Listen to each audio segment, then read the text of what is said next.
Welcome to a broadcast of the recent Lorain County Commissioners' General Meeting.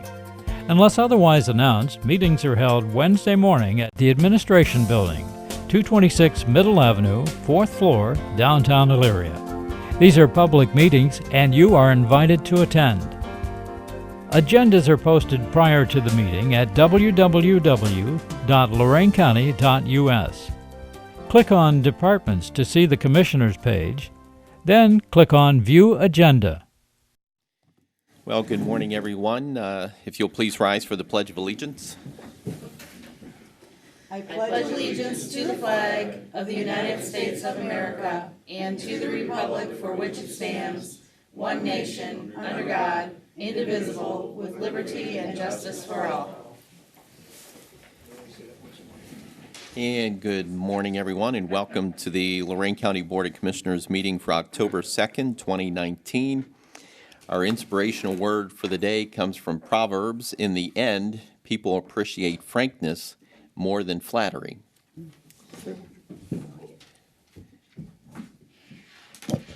Little girl, let's go for a walk.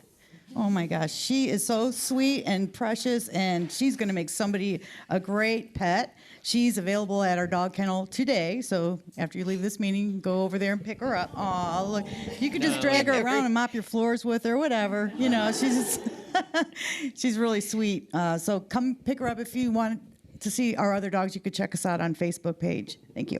She's already calling me Mom. Come on. Yeah. Oh.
This morning we have several proclamations, and Madam Clerk, if you'd read the first one. The first one is proclaim October 11th as Tim Alcorn Day in Lorain County.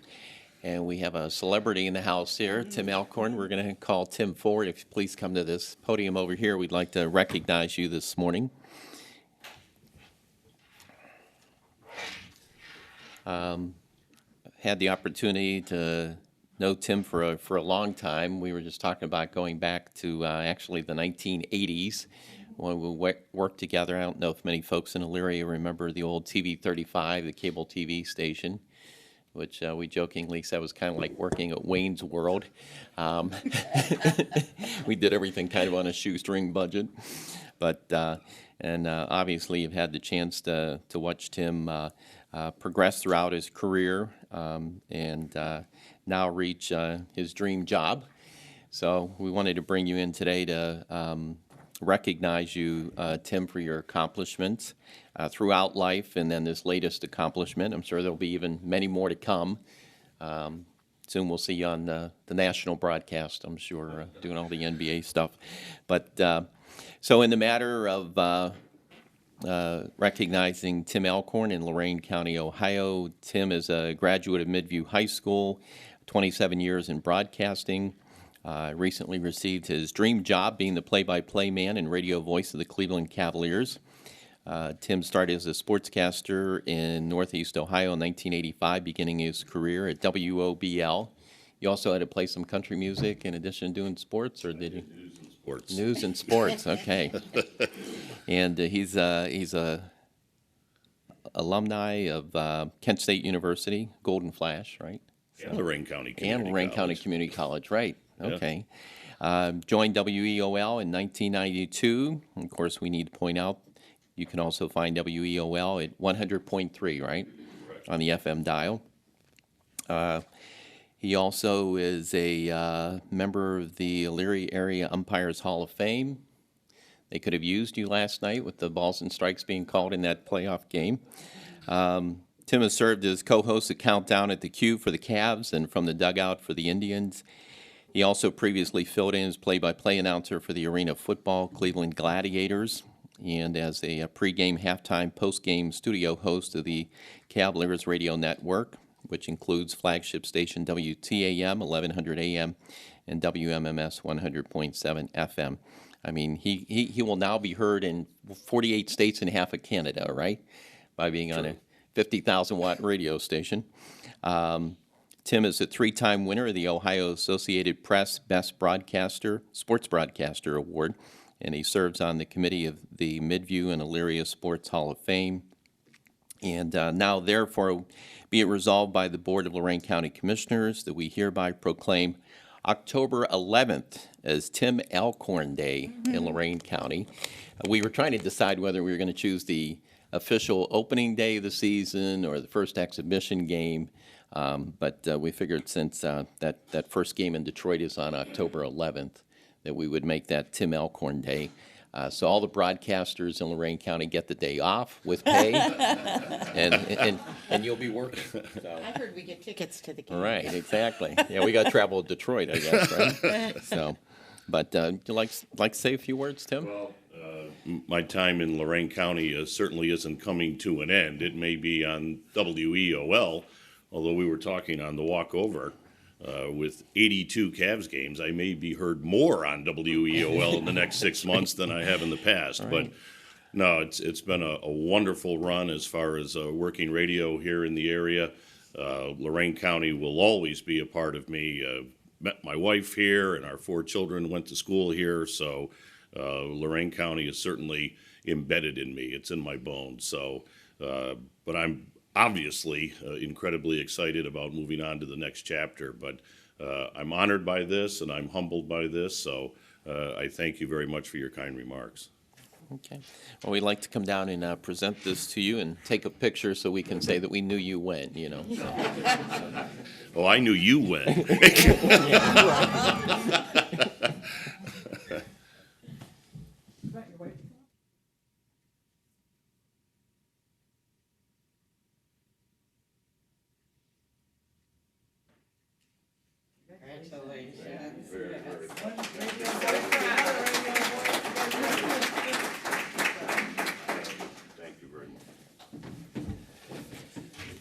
Okay, next, Madam Clerk. Proclaim October 4th as Manufacturing Day in Lorain County. Done? And I have a proclamation for that. Whereas October 4th, 2019 has been designated National Manufacturing Day by a consortium of American manufacturers, and October has been designated Manufacturing Month by the state of Ohio to bring the career potential of manufacturing to students and our transitioning workforce. Lorain County has a long, proud tradition of manufacturing dating back to shipbuilding in 1819, steel in 1894, and automobiles in 1904, with nationally recognized educational institutions, Oberlin College founded in 1883, Lorain County Community College in 1964, and Lorain County Joint Vocational School in 1971. Lorain County is home to 16,566 manufacturing jobs at 389 manufacturing companies. By 2030, nearly 80% of the baby boomer generation will have left the workforce and will need to be replaced by workers with qualified training, workers looking to continue to make America and Lorain County great. A.J. Rose Manufacturing in Avon, Ohio, a leading manufacturer of precision-formed metal products and assemblies to the automotive, truck, agricultural, industrial, and commercial markets, is hosting the Lorain County Manufacturing Month kickoff event and tours of their facility on Friday, October 4th, to recognize and celebrate the importance of manufacturing in our community. Now, therefore, be it resolved by the Lorain County Board of Commissioners that October 4th shall be designated Lorain County Manufacturing Day in recognition of creating jobs, local manufacturers, their employees who make good sold throughout the world, and educational institutions providing our next generation of workers with skills to succeed. Signed by Lorain County Commissioners Matt Lundy, Lori Kokoski, and Sharon Sweda. And is Don Romancak here? Podium area. Darn it, he is there. Okay, Don, take it away. I'm looking. Where is he? There he is. Thank you, Board. This is perhaps one of my favorite times of the year. Lets me talk a little bit about Lorain County, and one of the things that I most like to say about the people who live in Lorain County, the people that I work for as well, is that we produce, we make things, we provide value to the world. And as the economy has changed over the years, and as we have struggled, we have maintained that work ethic, we have maintained that desire to create, to build, and to produce, and to share what we produce with the rest of the world. And so with October 4th going to AJ Rose, with us celebrating the fact that we produce, with Manufacturing Month being one of those forms that we do produce, I just wanted to share a couple of things with you. That manufacturing still accounts for just over 16% of our employment within the county, but it generates more than 25% of the payroll, the wages. So these are good paying jobs. There is still a strong future in manufacturing. What has occurred over the years has been that we get better at making things. We are more productive at doing it. It does take fewer people, and that's a painful reality. But at the same time, it does, because of that productivity that we've been able to create, be able to maintain our manufacturing base. We're able to pay better wages than is normal across the board. Every job in manufacturing will produce another 1.83 jobs elsewhere, so that multiplier effect. It's these jobs that are important. It's those who produce support everyone else.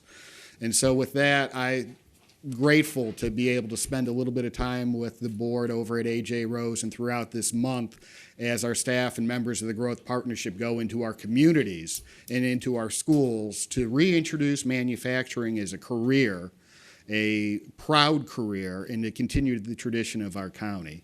So thank you very much for the proclamation. I look forward to Commissioner Sweda joining us over at AJ Rose, and for all of you and for what you've done throughout every year, making every day really manufacturing day and producing with the investments that you've made throughout our community, into our department, and with the incentives that we've been able to provide over the years. So thank you very much. Thank you. Thank you, Don. I would just add, we'll also put our work ethic up against anyone else too. So a good work ethic here in Lorain County. Madam Clerk.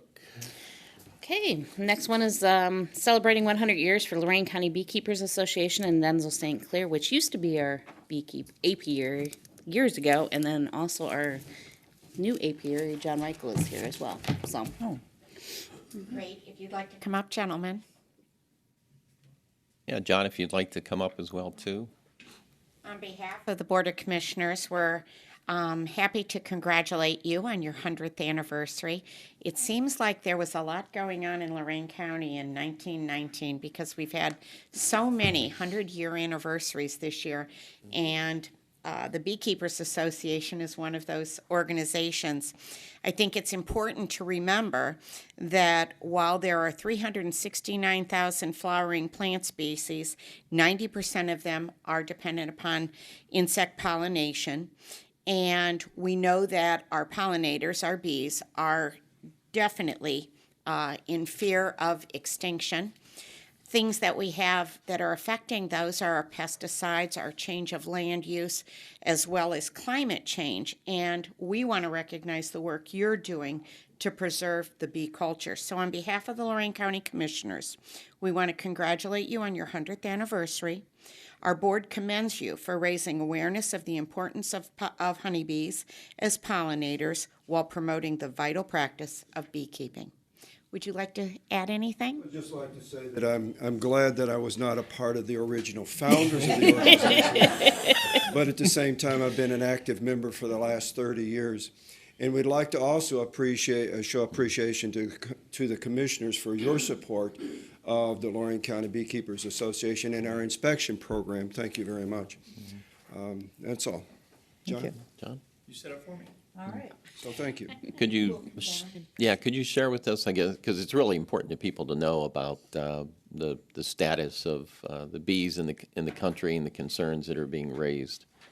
Lorain County is really a preeminent organization in the state of Ohio, and we're glad to represent all of the state of Ohio.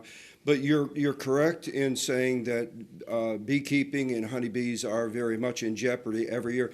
Every year in the state of Ohio, we lose anywhere from 30 to 50% of the bees in the state. That's a cost to the beekeepers of this state at about $1 million and $1.5 million, the beekeepers. There's roughly 200 to 300 beekeepers in Lorain County, and it's growing every year. Our organization teaches anywhere from 100 to 150 new beekeepers in this county every year. And this organization has been asked to represent beekeeping throughout the state of Ohio on in numerous occasions. So yes, beekeeping is hazardous to the puts beekeeping in jeopardy every year because of the things that are going on around the state and around the country. It is really terrible and it's deplorable, and we're working and doing our best to try to remedy the problem, but at this point, the jury's still out on this one. One of the surprising statistics that I saw was the fact that pollinators contribute to billions in the world economy, and that the production of pollination by bees is actually valued at $577 billion, contributing $24 billion to the U.S. agriculture industry, which makes up a third of the food consumed by Americans. That's amazing. And honeybees, and that's just pollination. That doesn't go into queen production, packaged bee industry, honey production, and all the other things that are associated with it. But that's just pollination alone, and pollination affects everyone in this room. Yes, it does. Okay. Well, we'd like to come down and take a picture with you. Thank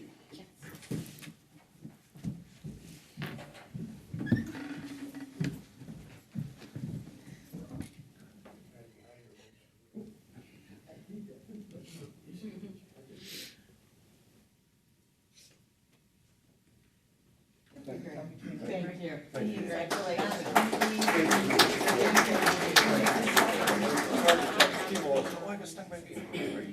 Yeah. So there's no way by looking at it. When he started the inspection program, he was only 5'6". Should we do the veterans one first, or do you want to do the census? You do the veterans one first. Everybody can get back? Okay. Okay. Why don't we, Madam Clerk, we could do the veterans Okay. next. We're bumping you up. Transportation for Veterans, Terry Stone, Executive Director of the Veteran Service Commission, as well as Judy Nedwick, Recorder. Good morning, good morning. I'm the Executive Director of Lorain County Veterans Service Office, for those that don't know me. Of course, I'm sure everybody knows Judy Nedwick. Along with me, I brought two of my bosses, Mr. Steve Bancic, one of the Veteran Service Commissioners from AMVETS, and Mr. Jose Torres, the Purple Heart Commissioner. We hope you keep those two in line, so, you know. I'm trying. It's the other ones I got to worry about. I came to the meeting today to make a proposal to the county commissioners. I've discussed this with a couple of people, Jim Cordes and Judy and Ms. Novak. As you're aware, our office transports veterans to their VA medical appointments at the Seabach in Sheffield, at the clinic in Parma, and at Lewis Stokes VA Medical Facility in Cleveland. We also contract through Life Care for the transportation of a number of Lorain County veterans who are dialysis patients or the people that the VA has contracted out to other local clinics. Everything that we're allowed to do by Ohio Revised Code, we do. But even with that, we still get a lot of requests from veterans calling saying, I need to get to the store, I need to get to a restaurant, I need to get to work, I need to get to other areas of the county, which we are not able to do in keeping with the Ohio Revised Code. So my proposal would be to establish a free ride system on Lorain County Transit for any eligible veteran to get to these other areas of the county. The veterans would have to show a veteran ID card that is issued by the county recorder's office in order to get this free ride. Samples of these would be available to the drivers of all the LCT transit buses, and this would also include dial-a-ride. I've had veterans call me and they use dial-a-ride to get to work because they don't have a vehicle. Anyway, all these at the end of the month would be tallied up, and Lorain County Transit would invoice our office for payment for these rides. We hope that this would be another benefit for our veterans that would use, and which hopefully would, one, increase the ridership throughout the county on the bus system. Plus, it also gives the veterans the ability to move around the county for their other needs above their medical appointments. Many of our clients do not have transportation and have to rely on friends or neighbors who often want money for gas, or their lack of funds for a bus ride because of their financial situation. This would only be available to veterans and make it a lot easier for them to get to places that they'd like to go. This is currently being done in Medina County by their Veterans Service Office, and they tell me it is working very well for them, and it gives their clients a little more independence, which makes them feel like they're receiving another benefit, be it small, for their service to our country. I was told by their director over there that the first month that they enacted it, it increased their bus ridership by 30%. Along with that, to advertise this, I know that's fare box money. It's a good thing. Talking to Pam Novak, she said it's not an issue with their end. They have a daily tick sheet that every driver has. She would just add a column for veterans so that they can keep track of it.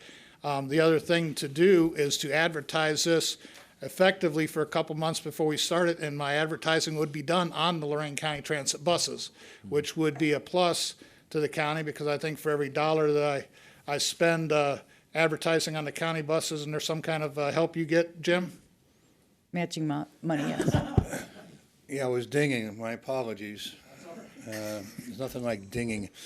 I should be able to, since we're not doing fare box, we're doing a different kind of support payment. I should be able to match those funds. So I'm hopeful. Well, like I say, and that's one of the things for at least the first, from now till the end of December, my anticipation is hopefully starting this off the first of the year. Mm-hmm. So from now until the end of December, I would like to be doing a lot of advertising on all the Lorain County Transit buses to let them know this is coming. Great. Good. And this will be with the board's approval, since you own the transit systems. And Judy, did you have anything you want to say? Good morning, Good Commissioners. morning, Judy. Mr. Cordes and Mr. Ennis. My pleasure to be standing here, believe me. You know, we do issue the veterans cards in our office. They are of no charge. As long as your DD 214, your discharge paper is recorded with us at no charge. And I would say the highlight of our day is when a veteran comes in to get that card. And they want to tell their story, and we love to listen to it. We love to make them smile. So when Terry approached me about this program, how could you say no? Because there's not enough that we can give back to our veterans for what they've done to us. So whatever I can do to help, please let me know. I think it's a great program, and God bless our veterans. That's all. Thank you. It wasn't probably only about 10 years ago, and I won't bring up names, but somebody from the Veteran Services stood in here, and I suggested using transit for transporting veterans, and they told me that the veterans deserve better and shouldn't be on the bus with those people right in this room. So thank you for partnering with us. I remember that comment. It still rings with me today. So, you know, a lot has changed over the years, and our relationships have changed, and I do appreciate working with you. We get along great, and we've done some great things, and I'm looking forward to more in the future. I'm hoping that this will, help increase the ridership, maybe help bring some more money in so the bus system can be expanded little by little, and maybe reach out to those areas of manufacturing. I know I keep reading articles about manufacturers that are having issues with getting employees to their facility because they don't have transportation. So maybe this little bit might help. Absolutely. Thank you. Very exciting. Any other questions? No, it's a great idea. We'll definitely check with Medina County, see how things were working there, and I think that it's a great idea, and I think unfortunately because of I remember hearing those comments in the past too, and so it's nice to know that we're turning a page and moving forward, because we always thought that this system should be even more available to veterans, and this is certainly a way of doing that. And we thank them for their service to our country and our service to our community. And we obviously want to help them in any way that we can, and this is certainly a step in the right direction, and helps us to walk further into our plans of being able to eventually develop a more broader transportation or transit system. Right, and like I say, I do buy transit tickets, and veterans will say, hey, I need these to get back and forth to work and stuff. So if by doing this, instead of me, having Pam send me tickets, and then they have to figure out a way to come and get them, or if we start making it to where they utilize that card and they get the free ride, then Ms. Novak said she just invoiced me at the end of each month, and we would take care of it. So if somebody still needs to get their little card that you make, is there anywhere else to get it besides your office, Judy? Just Judy's office. Just Judy's office, and they just walk in, they don't need an appointment, they just come? No. They don't need an appointment as long as their discharge paper is recorded. And we have been to various events where we can issue the ID card, which is our pleasure. Are you doing the JVS like you did last year? No? Okay. We went out there. The problem is the veterans, they don't realize the importance of recording that document, and we have no way off-site to record that document, but we get attention that way that they'll come in and record it. Please record those wherever I go. It doesn't cost anything to record. Does it cost anything to record the document? There is no charge to a veteran, just a smile. Yeah. But, I do want to go back to last week. Judge Walther and I were at Columbia High School and Amherst, and I talked about it there, that the veterans, and wherever we go, we celebrate the veterans. So there is no charge to a veteran, just that smile when they leave. All right, cool. Well, and I think, it's important too, anything we can do to improve the quality of life for our veterans is incumbent upon all of us. If it gets them to a job, grocery store, a doctor's appointment. Absolutely. Yeah. Even without any of the incentives that we're looking at in lieu of, without it. I echo what you say, Judy. We owe that to our veterans. Yeah, and I did talk to the recorder in Medina County a couple weeks ago. I think we were at a conference, and I said, "Did you get a big influx of people coming in?" He said they were able to handle it, and how proud Medina is of their service. So Great. I look forward to being a part of it. It's great. I think we have to review it. Okay. Okay. All right. Thank you so much. Thank you for being here. It's great to have willing working partners. Okay, Madam Clerk, next, if we can move, I guess, to the census. U.S. Census, Samuel Arriaga, Partnership Specialist. Good morning.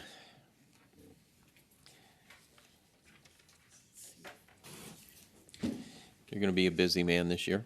I think so. Okay, folks, I want to thank you, the commissioners, and everyone that's here. Basically, this is the 2020 census briefing. I'm keeping it very brief because of the time frame. It's geared towards the Lorain County, and my name is Samuel Arriaga. I'm a partnership specialist. I'm going to begin with the goal for the decennial census. If you could just move that microphone closer to you, there you go, so we can all hear you. And The goal is to count everyone once, only once, and in the right place. Basically, we do it because it's in the Constitution.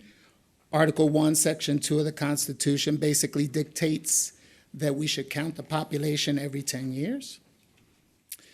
This is a little brief history. In 1790, the Secretary of State, Thomas Jefferson, he was the one in charge of it, and he kicked it off. We've done it every 10 years since. Fast forward to 2010, when we eliminated the long form. That's when we used to send about 1 in 6 households, 72 questions. In 2000, it was quite laborious.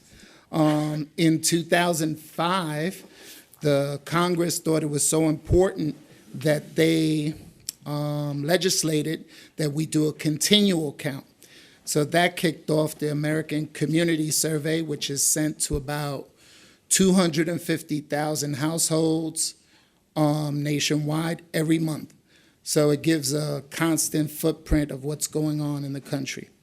2020 will be the first census that we have an online self-response. Excuse me. And with that, that brings great opportunity. It gets these younger folks that are very digitally conscious.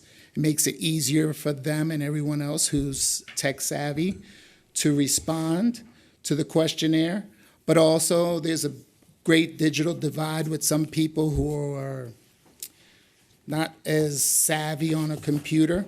So with that, the U.S. Census Bureau has partnered with the National Library System, the association, and in Ohio, we've partnered with the Ohio Association of Libraries, and we've used them for places to meet, and also they have dedicated some computers so that people can fill the questionnaire in the libraries.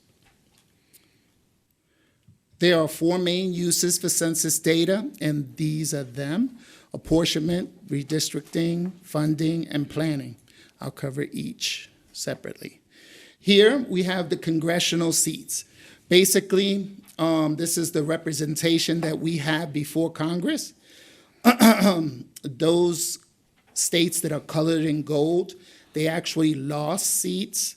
And as you see, Ohio went down to 16. That was down from 18 in 2000. So we hope to gain more this time by having a complete and accurate count for the 2020 census. Basically, there's 435 seats to Congress.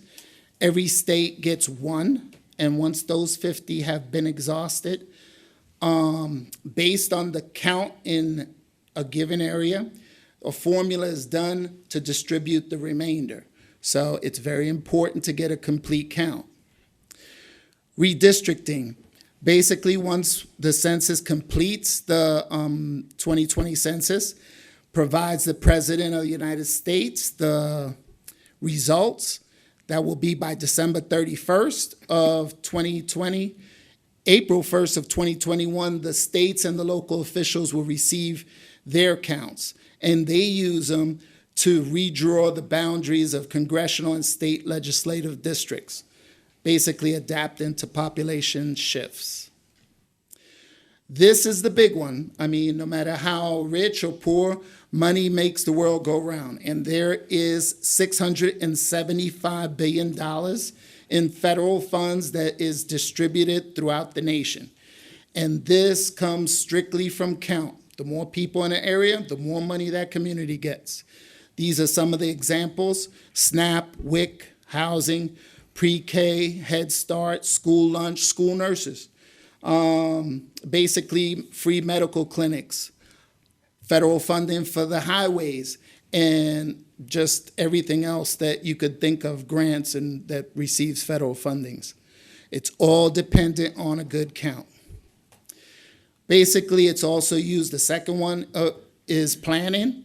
The local governments use it to determine where they need to build new schools, hospitals, Residents use it for consumer advocacy, quality of life. Real estate developers use it to determine where they're going to fix housing, where they're going to build new homes and developments.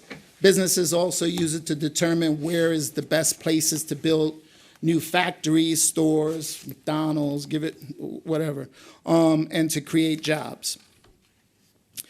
Basically, here are the 3 ways that people can respond.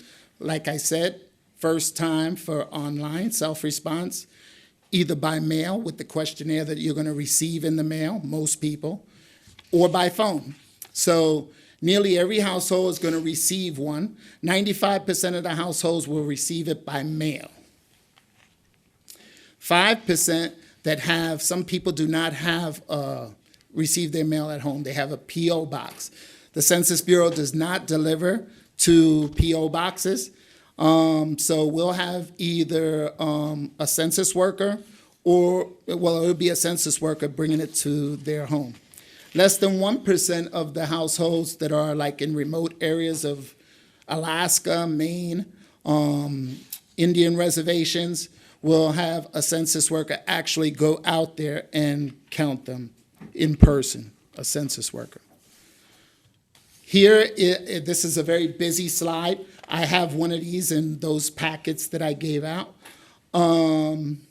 Basically, the big one here that's going on right now, we're about halfway through it, is we're just winding down the address canvassing, where our enumerators are going out and verifying addresses.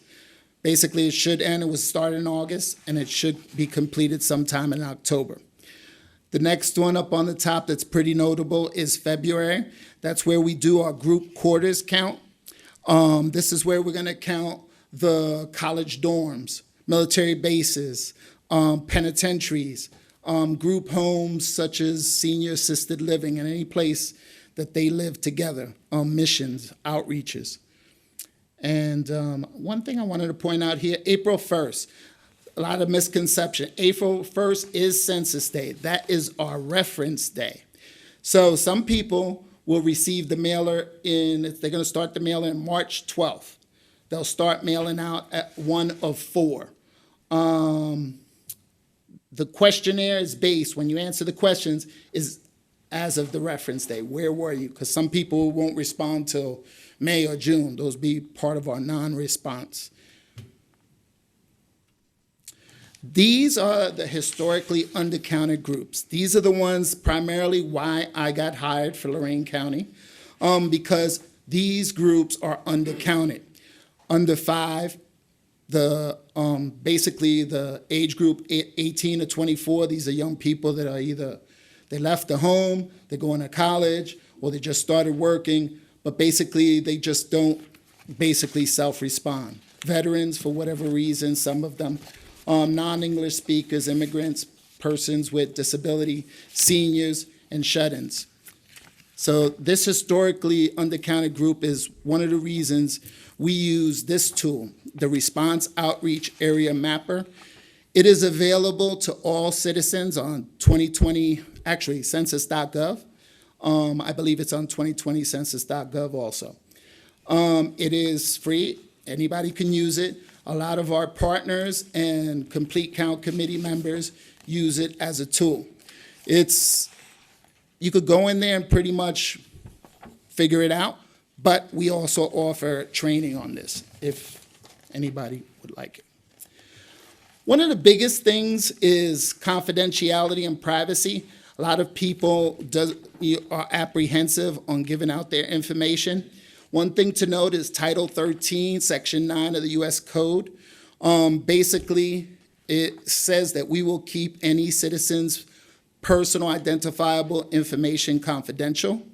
Their responses are used just for statistics. Our product from the Census Bureau is statistic-driven only. It is not by any personal identifiable. All census workers they pass a security check, and they take a lifetime oath to confidentiality. They do so under penalty of $250,000 or prison for 5 years. I don't have either, so So we take it very seriously. This slide and this slide are very much related, but the one that I wanted to point out on this one is that there are no exceptions.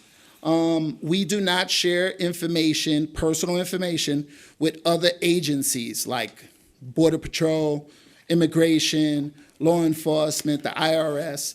The information, when it comes to us, it goes into a box and it stays with us. And basically, as we get closer to the 2020 census, the bottom right-hand side of this slide that says we will never ask for someone's social security number, we'll never ask for donations or anything on behalf of, like, whether you're any political party or any bank information, because there will be a lot of scams as this gears up. Basically here, just like I said, the 3 ways to self-respond on this slide is basically where it says Spanish and the other 11 languages. There'll be 12 languages that you could self-respond, and those are them. There are 59 other languages that they're going to have to coordinate, but there are 59 other languages that we can get people to respond with. This is the Complete Count Committee.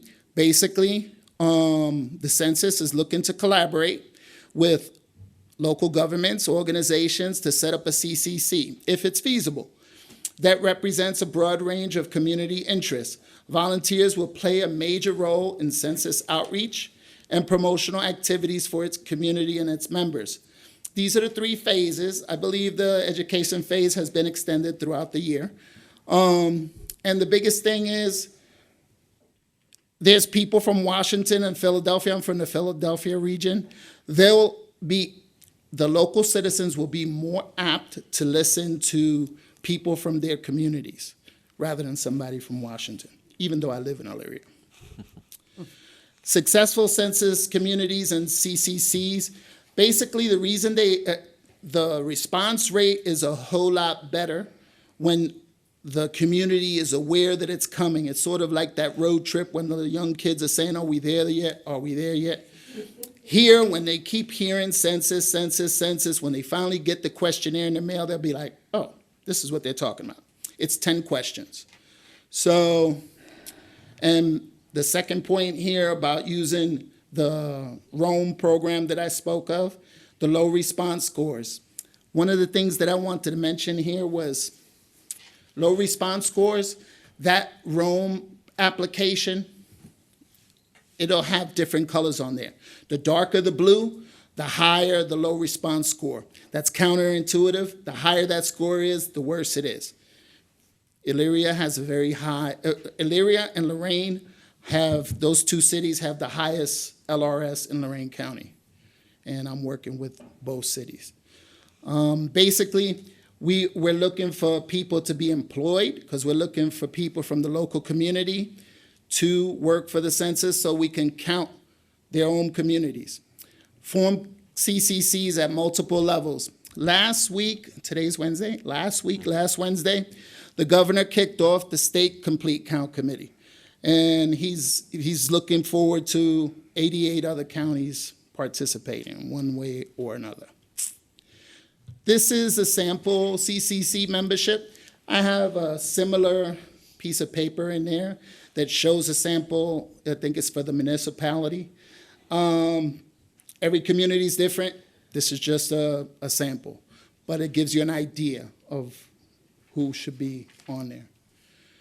We're looking for, basically for engagement with our partners, that they invite us to their events, their meetings, connect us with any representative in their network, basically encourage census participation to the community through either their websites, social media posts, or newsletters, form a complete count committee if possible, and basically assist us in employment, basically promoting employment opportunities that we have, and like I said about the libraries. So that's my briefing. Any questions? This is my contact information. Each of you have my card in there, and I open it up for any questions. Sam, when you mentioned that we went from 18 to 16 in Ohio, and that's why you're concerned about an accurate count and making sure that we get the correct statistics.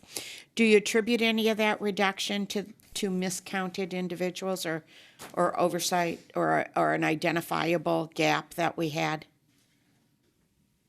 Well, that's yes, because That's yes, okay. yes, that's the reason. Like I said, Elyria and Lorain, they're in the high 20s and the low 30s. Some portions, not the whole city, because every block and track is basically represented on that map, and there'll be some that everybody responds, and then right next to it, it'll be dark blue that for some reason people like renters.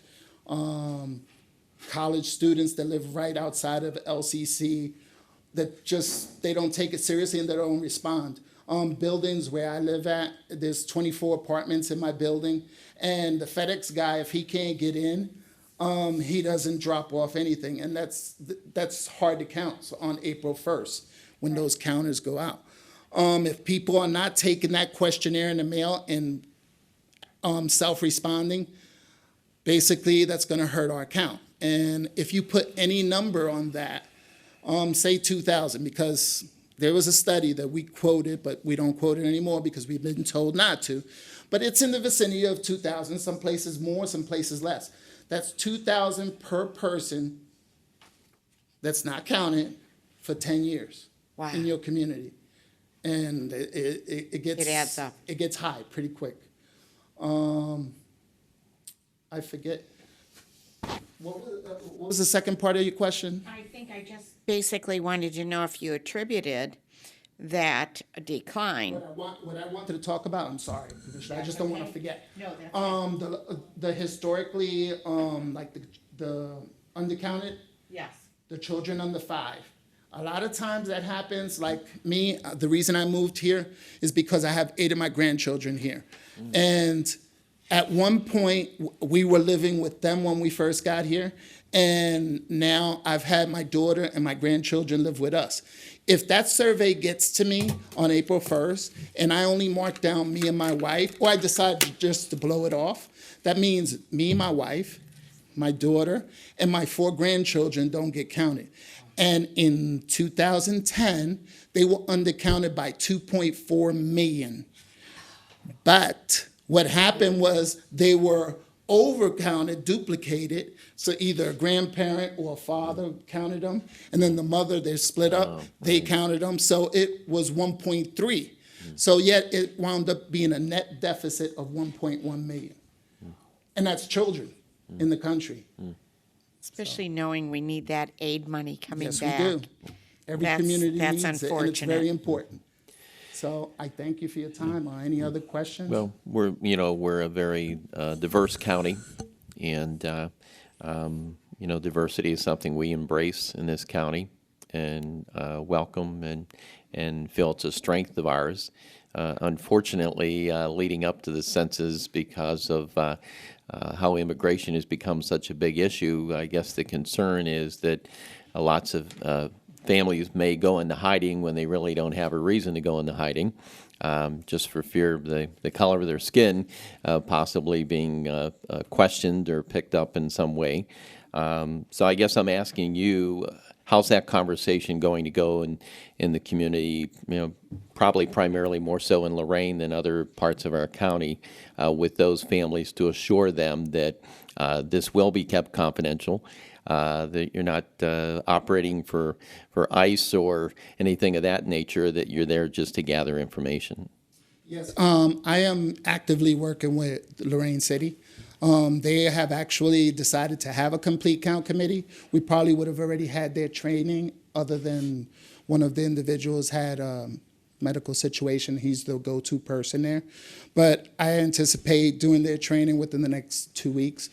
So they're going to have a complete count committee, and hopefully they're going to have places like El Centro and any other places like Valor Homes, St. Elizabeth's, and those type of places, to make sure that those communities are outreached to, basically by local trusted voices like yourselves and anybody from the community that they know them. And when they say that the information that I just tried to convey, they let them know that your information is confidential. It's not ever going to be, divulged for 72 years.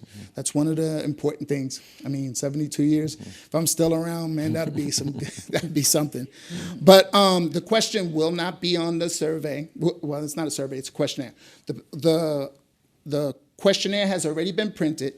The citizenship question is not on it. It is not on the online platform, and it won't be asked. So, I mean, hopefully that alleviates a little bit of their apprehension. The only thing we can do is try to reach out to those people, the outreach to them, and that's one of the purposes of having a complete count committee. Yeah, well, sadly, we still have a lot of individuals, and I've had these conversations with Victor Leandri and others in the community that I know even when I was a state representative and held town hall meetings and we were dealing with immigration issues in Columbus and the legislature, that I would still have people show up at my town hall meeting and make the crazy assertion that there's too many undocumented or illegal Puerto Ricans in Lorain. And I'm like, that's a U.S. territory. What are you talking about? So, I mean, there's an education component to this as well, too. Yeah. We need to create an environment of safety for them, and I think using the trusted individuals in their community is going to go a long way if we can at least have those safety zones where they are approached and individuals that they feel they trust, reaching out and assuring them that it is a safe thing for them to do. Yeah, and I think especially working with the faith-based community, whether it's Sacred Heart or some of the other churches throughout the community, I think would be, great help. And El Centro and Victor Leandri can ask for a better organization and a better group of people over there to work with the community. I guess I'd also like to ask you about everybody's always looking for a good job opportunity. It sounds like the government's paying pretty well, right? There are jobs. A lot of them, too.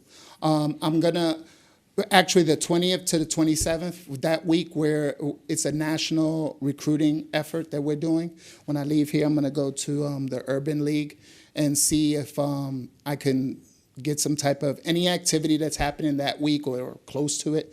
I would set up a table. If I'm not able to do it, one of my representatives from the Census Bureau, we're doing a recruiting drive. And it's basically to hire partnership specialists doing the same job that I do, and also others. And they're good paying jobs. Yeah, around $15 an hour or something? They're $15 an hour or more, depending on what you do. Okay. Nice. Okay, good. And you want to give us a quick, website or something where people should go from? Census.gov. For jobs, census.gov. I think it's / /jobs. Okay, very good. There is a Valor Home event that week, so that may be a... Go over there and talk to Miss Wright. It's going to be right at the VFW at 1662 that week. Yeah, I've reached out to her, so I will do that. Thank you. Great. Yeah, thank you. And then obviously, if you want to keep us posted, if you run into any snags along the way, any way that we can help out or be a resource to you, we're here to be that resource. I have all your points of contact. Okay. Thank you. Thank you. Thank you for your work. My card there, let me know. Go get them all. Okay. Madam Clerk. Okay, presentations. Hopefully she brought us something to eat. No. Burger battle and cupcake crawl. Burger Visit battle. Lorain I can't County. wait for the burger battle. That's what I said. I know, it's almost sample times. We have to do some road trips. Yeah. There we go. Hey, good morning. Hi. My name is Jen Kennedy, and I'm the Interim Director at Visit Lorain County. And I feel like I'm always here talking about food. Never bring us any. I always like it. Okay, I'm going to start with the burger battle, which this is our third burger battle here in Lorain County. It is October 10th through the 20th. And we're really excited about this year. We're really excited about the amount of effort that our restaurants have put in. And it's nice because, it takes a few times for the restaurants to kind of get the gist of what's going on. So we're really excited about the effort. We also have developed a loyal list of participants. So people that have done it every year, people that have done our other events that are really looking forward to the burger battle. So here we go. This year we have 12 local restaurants that are competing for the title of the best burger in Lorain County. It is October 10th through the 20th. It is 10 days. We've kind of been testing the time period. As you know, we've done a week, we've done 10 days. What we found is that after 10 days, people kind of start to forget about it. Participation, wanes off. And it's also hard on our restaurants to do more than 10 days, which is 2 weekends and during the week. Right. It is a lot of restaurants to get in during 10 days, but after surveying participants, surveying restaurants, we found that 10-day period seems to be the magic window. As you know, what we're trying to accomplish is let people from inside and outside the county know that we have great restaurants. We need to have people have an understanding, one, if you live in the county or the surrounding areas, to act as our advocate. There's a great place, I love to get their burger, it's in Amherst. Try something new. If they have relatives and friends that come in from out of town, we want them talking about our restaurants. So it's really important to get people out moving around. Again, it is so nice to hear people from Avon come into our office or people from Elyria come into our office and say, I never go to Avon, I never go to Avon Lake, or I never go to Amherst, and I'm so glad because we found this and we found this and we found this along the way. And overall, what it's doing is that's helping our locally owned restaurants. It's giving people that are visiting something new to try, something new to talk about, and it's giving us things to hype. Participating restaurants, as you know, we kind of only give out one trophy, one crown, if you will. All of the burgers will be competing for the title of Best Burger. That will be available for $9 during this time period. Most of the burgers are somewhere between $10 and even $15. So this does represent a significant price reduction. That's no fries, it's just the burger during regular business hours, and all of the burgers that are in the burger battle are not available on the regular menu. So this is kind of a limited time. Come, because if you always go to the same place, this gives you a reason to try to go back. How we are spreading the word. Digital display advertising has worked really, really well for us, as well as social media advertising. Just that viral effect just really works. Again, we're doing geofencing. I talk about geofencing all the time, but I wanted to note that we're trying something completely different when we geofence. If you remember, the geofence is just dropping a net around people that are in that establishment. We've tried to net, if you will, hospitals. We've tried to net restaurants. We've tried to net busy gas stations, because places that people tend to be looking at your phone. I was talking to Amanda and said hospitals are a perfect place because you're sitting for 45 minutes doing nothing but looking at your phone. So once they've clicked on our ad or showed interest in our ad, then we're able to continue to target them. This time what we actually thought we would do was try the participating restaurants. So we're casting a net around the participating restaurants, and when they scroll onto Facebook to take the ever so famous pictures of their food, then they will keep getting delivered the ad so that they will continuously be reminded during that time period to try the other places. So it's a little something new. What we do is we take the data that worked, data that didn't work, and we blend them to continuously evolve so we're not getting stale. Again, we create those lookalike targets. We look at the people that have participated in the past, and then we find the virtual lookalike. For instance, what do they like? What are their age groups? What are the ranges? So we use that data to target the right people. We will do a radio. We also work with our partners, WOIO, who get us on their morning show there. And thank you to Commissioner Sweda, who came out and did the Cupcake Crawl and the Burger Battle appearances. So those are always really fun. What we actually tried to do as well is there is a former Plain Dealer video editor who's Emmy nominated, who lives in Lorain, who has been doing some great video packages for us. And what we've actually been doing with those is not only do they increase where we are, they bump us up in the Google rankings, but they increase our views on Facebook. So of course, instead of looking at a stale ad, someone watches a 15 to 30 second video, you're much more engaged. Sometimes I'm guilty of just letting the video run a couple times, putting my phone down, getting distracted. But, it's just getting it out there, and then that, of course, increases our viralness, increases our Google rankings, and our engagement. So we're using those videos. It's been really nice working with John. Of course, we have our landing page, so people can just jump right to the page and they can see it. They don't have to search, making it easy for people. And then we're going to call, of course, on our local press partners and some advertising as well. As always, we do our window clings, posters, table tents. This year, we're trying a little something different with our Burger Battle passports, just based on some feedback from participants and the restaurants.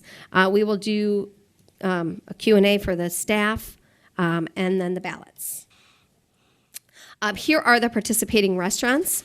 I'm really happy that we have some new communities represented this year.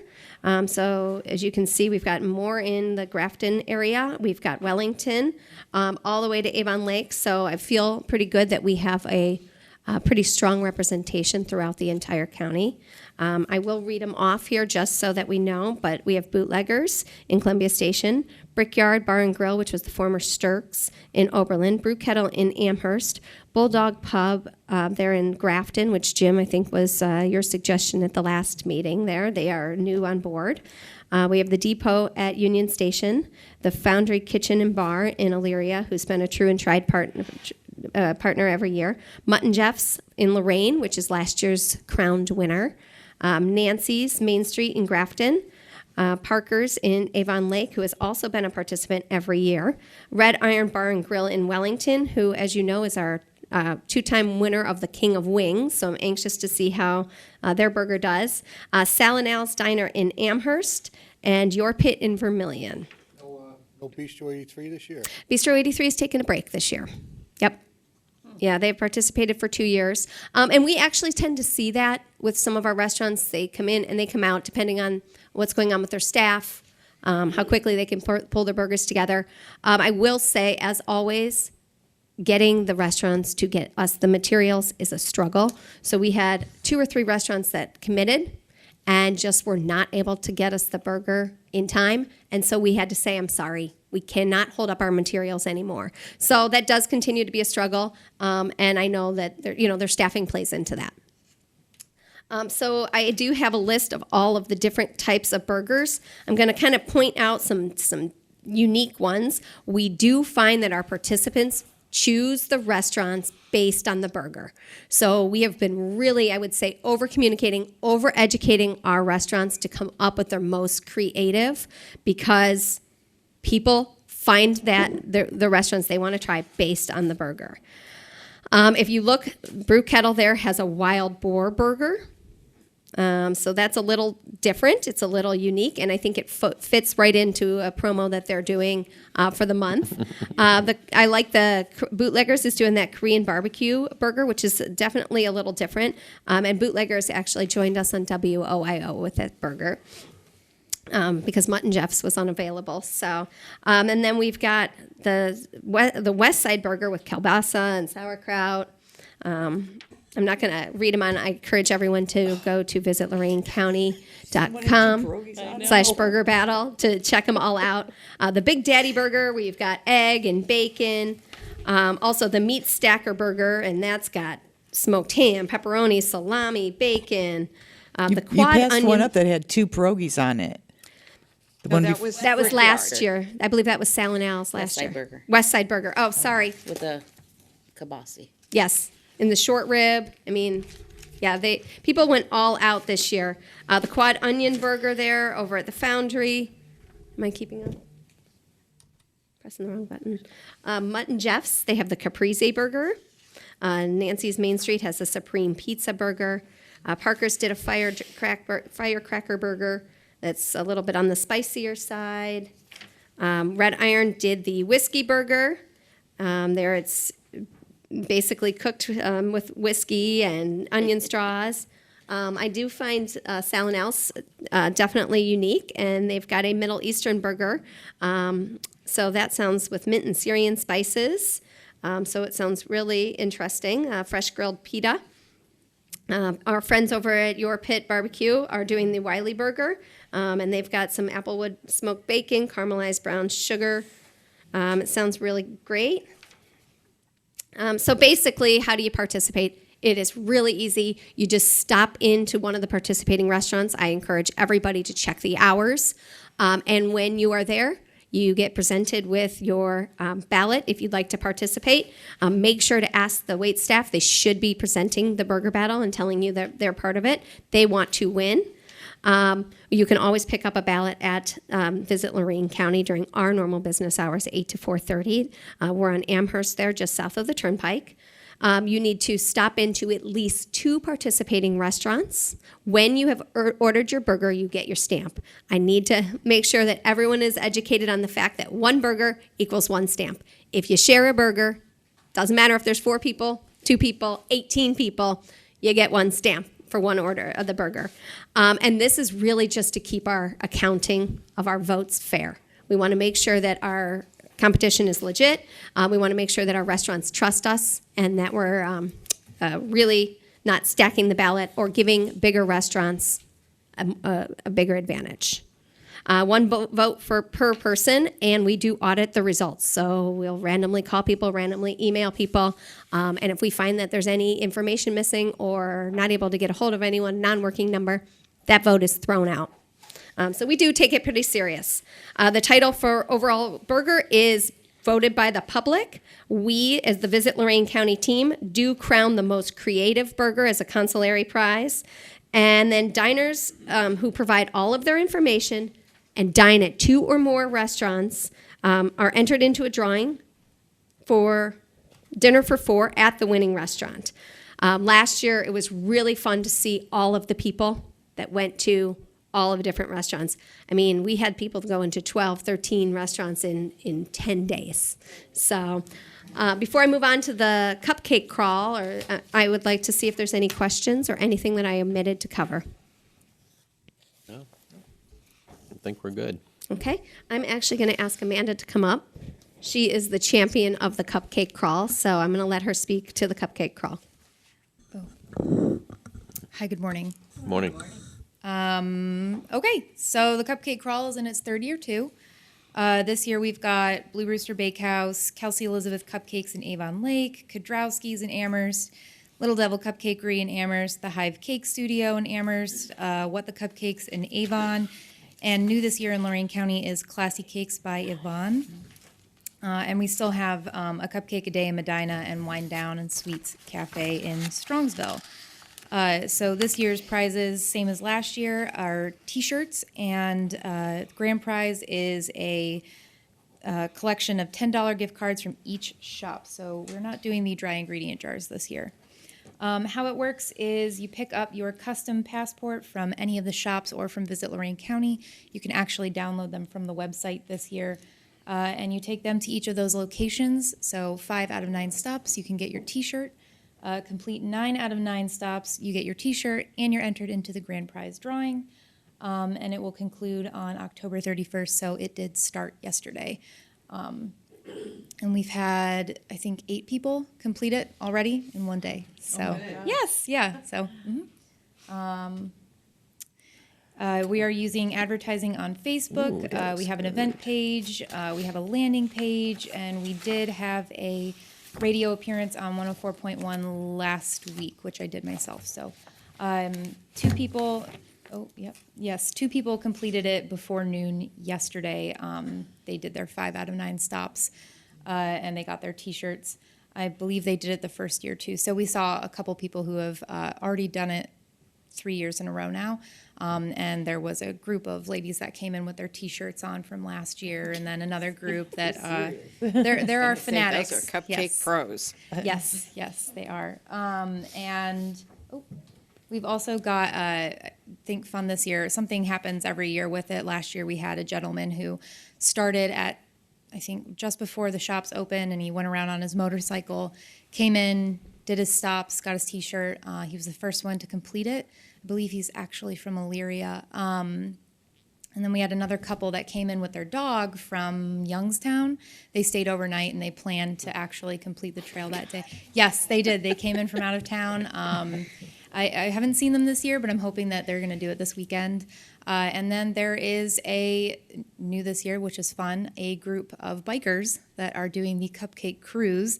So they mapped out their whole route, and they're going to be doing it on October 12th with a few other friends. So it's going to be a big group of bikers. Yep. So lots of fun. Exactly. Good.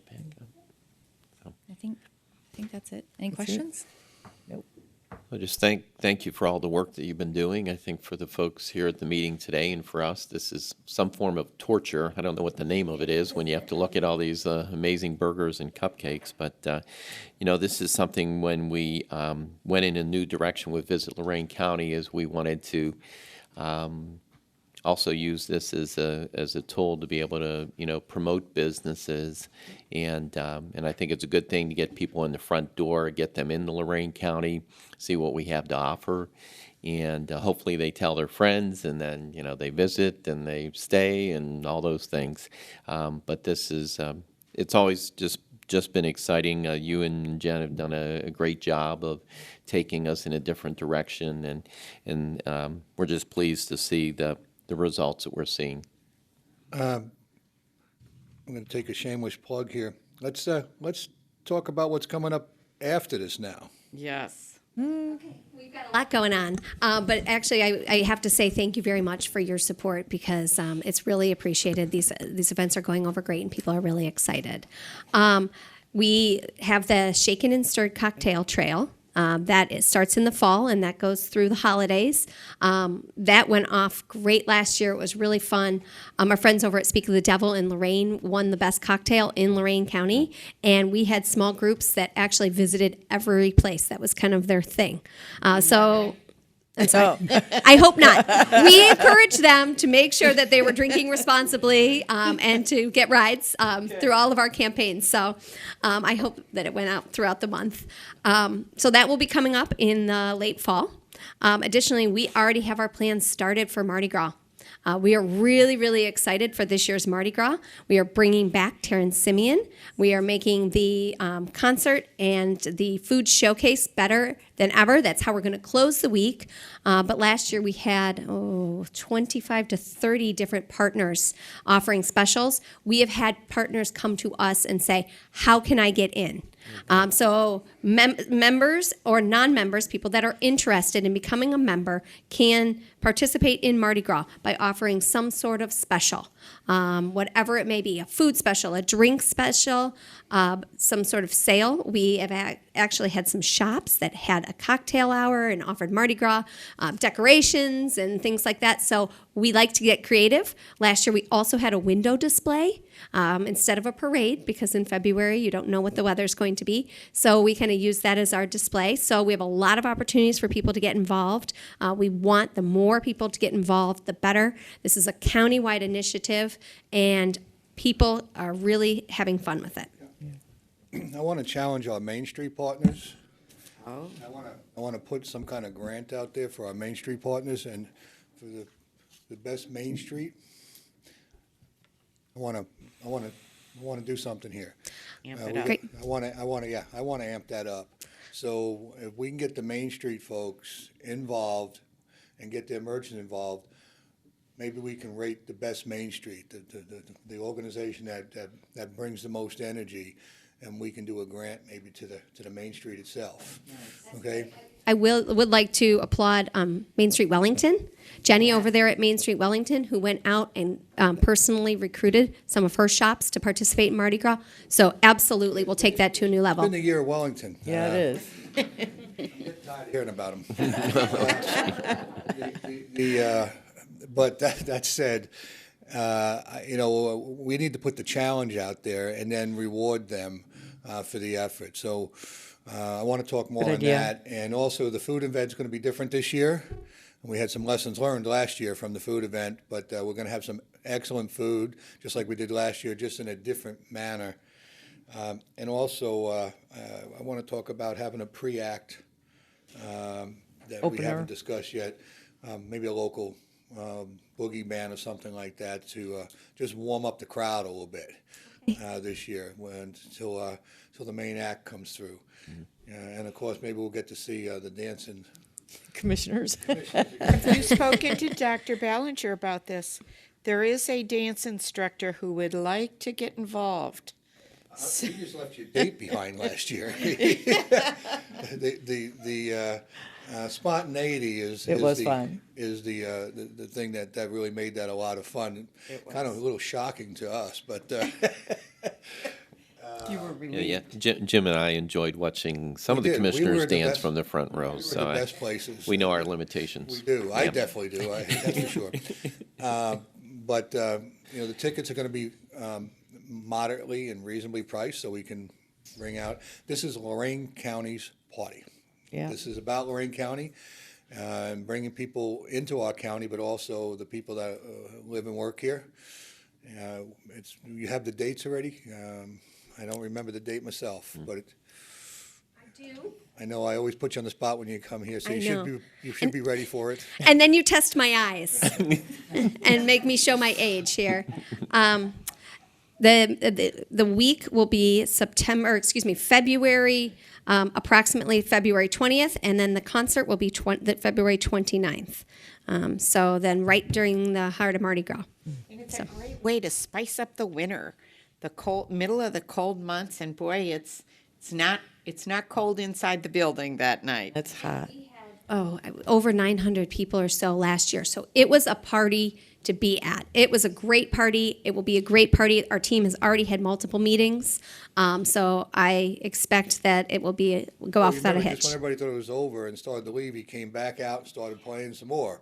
So it was a long evening. It was a nice evening, and so we're gonna learn from last year. It was our first time, so it'll be better this year. It's gonna be bigger, and I think it's gonna be even more fun. So we got a lot of ideas going on. I will say that Stocker Center has already been receiving calls for tickets. Oh, wow. So we've been actually, under a little pressure to get those tickets because we have a line of people that are ready to get their tickets.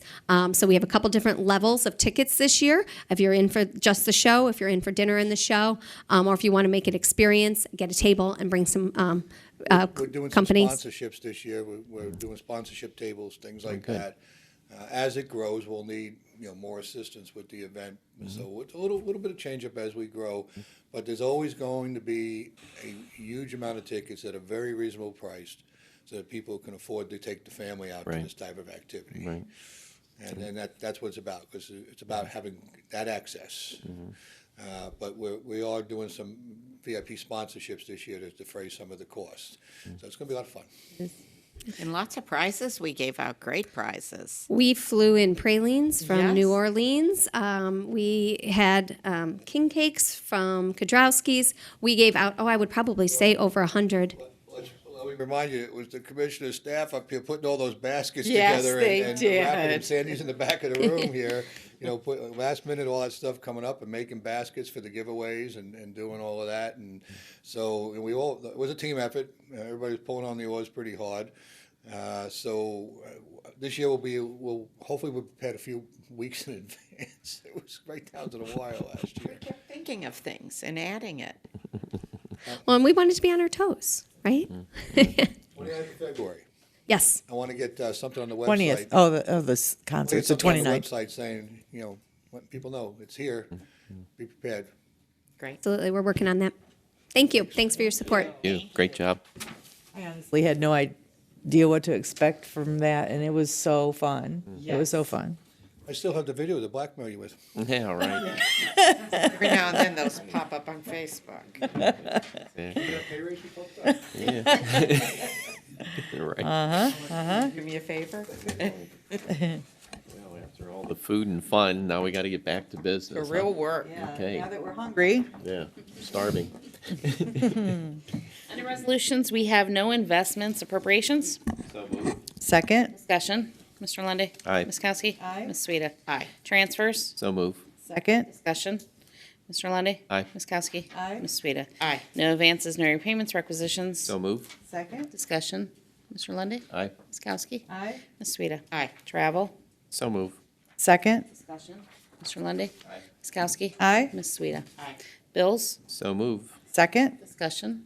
Mr. Lundy, Aye. Ms. Kowski? Aye. Ms. Sweda? Aye. Authorize various personnel actions as indicated on the summary sheet for employees within jurisdiction Lorain County Commissioners. That would be County Administrator Jim Cordes. Good morning. It has been a good morning.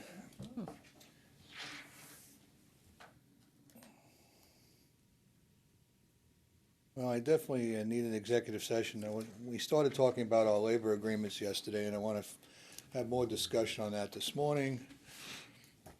I also have some potential hires maybe in IT, crime lab.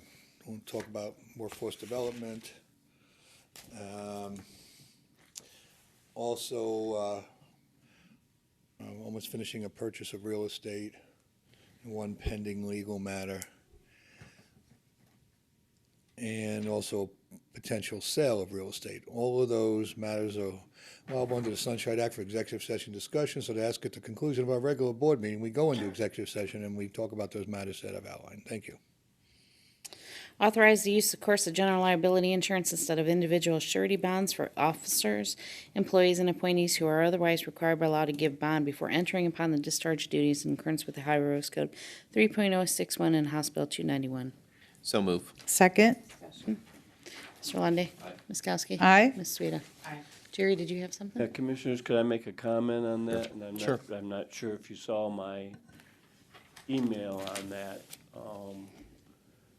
This is only going to apply prospectively, so it will not apply to any of the commissioners until they start their new terms. Because the way the statute words is this policy has to be in effect when you start your duties and when you start your employment. And I kind of started a thing statewide because some people hire employees every year. So anyway, I just wanted you to be aware this isn't going to automatically remove all our employees and people from doing their bonds until it processes through. Okay. Under Job and Family, authorized purchase service agreement with Lorain County Transit in the amount of $450,000 to provide non-emergency medical transportation services for fiscal year 2020, effective October 1st, 2019 through September 30th, 2020, and authorized director to execute on behalf of the Board of Prosecutors' approvals to form. So move. Second. Discussion. Mr. Lundy, Aye. Ms. Kowski? Aye. Ms. Sweda? Aye. Authorized purchase service with Future Age, Inc., DBA Provide a Ride in the amount of $400,000 to provide non-emergency medical transportation services for federal fiscal year 2020, effective October 1st, 2019 through September 30th, 2020. Authorized director to execute on behalf of the Board of Prosecutors' approval as to form. So move. Second. Discussion. Mr. Lundy, Aye. Ms. Kowski? Aye. Ms. Sweda? Aye. Authorized purchase service agreement with AmeriCab, Inc. in the amount of $150,000 to provide non-emergency medical transportation services for federal fiscal year 2020, effective October 1st, 2019 through September 30th, 2020, and authorized director to execute on behalf of the Board of Prosecutors' approval as to form. So move. Second. Discussion. Mr. Lundy, Aye. Ms. Kowski? Aye. Ms. Sweda? Aye. Amendment Resolution 19148 adopted March 13, 2019 for purchase service contract with ES Consulting of Ontario, Ohio to provide Microsoft Access Programming and Form Development. Said amendment is to Kimberly Balls with continue to provide services as an independent contractor to fulfill the contract terms and authorized director to execute on behalf of the Board of Prosecutors' approval as to form. So move. Second. Mr. Lundy, Aye. Ms. Kowski? Aye. Ms. Sweda? Aye. Authorized purchase agreement with C&D LLC Lorain in the amount of $189,320.50 to provide professional development training classes to TANF and Fayette recipients in federal fiscal year 2020, effective October 1st, 2019 through September 30th, 2020, and authorized director to execute on behalf of the Board of Prosecutors' approvals to form. So move. Second. Discussion. Mr. Lundy, Aye. Ms. Kowski? Aye. Ms. Sweda? Authorized purchase service agreement with Lorain County Office on Aging in the amount of $121,376.19 for Title 20 Social Service Block Grant Funded Services for federal fiscal year 2020, effective October 1st, 2019 through September 30th, 2020, and authorized director to execute an agreement on behalf of the Board of Prosecutors' approvals to form. So move. Second. Discussion. Mr. Cortez, this is a new thing that we just recently brought forward for Office on Aging, correct? Didn't we just do that like last year was the first year? Which one are you on, Commissioner? Title 20 money from Job and Family Services to the adult. Number 15? Number 15. Yes. Yeah, so that's good job because they didn't used to get that money. Yes, you know, again, they only have a certain amount of this funds, the Title 20 funds to move around. So yes, they've been now supporting the seniors with some of those funds. I'm really happy about that, so good job. Mr. Lundy, So moved. I'm sorry. Yes. Ms. Kokoski. Aye. Ms. Sweda. Aye. It's been a little. Yeah. I thought Jim was going to say something. I just got one more here. I'm just looking for it on I sent these all over to you, and I think I missed one, so. Oh. Did you have one for the Children's Services and Family First Council? Excuse me, Family First Council and Job and Family Services? That's next week. That's the next one. No, next week, she said. That's next You week. do that next week? Mm-hmm. Okay, all right, I'm just trying to. Making sure. I'm going to do it now, but yeah, I have it on for next week. All right. Because it was late. Okay. Approve and enter an MOU with Children's Services in the amount of $355,152 for Kinship Caregiver Program, effective retroactive to July 1st, 2019 through June 30th, 2020, with the option for 2 one-year renewals. So move. Second. You want to talk a little bit about that kinship program? Sure. I think we have somebody here, but I can try to wing it if. Jen's here. Who's here? Jen Keys? You want to, well, I could do it if you, I could do it. It's up to you. Yeah, just. You know, a lot of times what happens here is that children that are eligible for services, the parents, for various reasons, are not providing guardianship, either through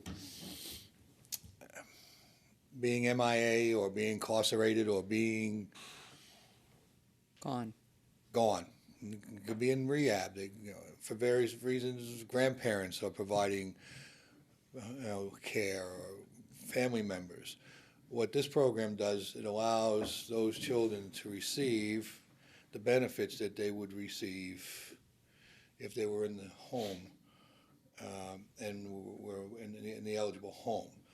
In the past, when they weren't in the care of those folks, they didn't receive those benefits. Like because the grandparents make too much money, they wouldn't qualify. Right.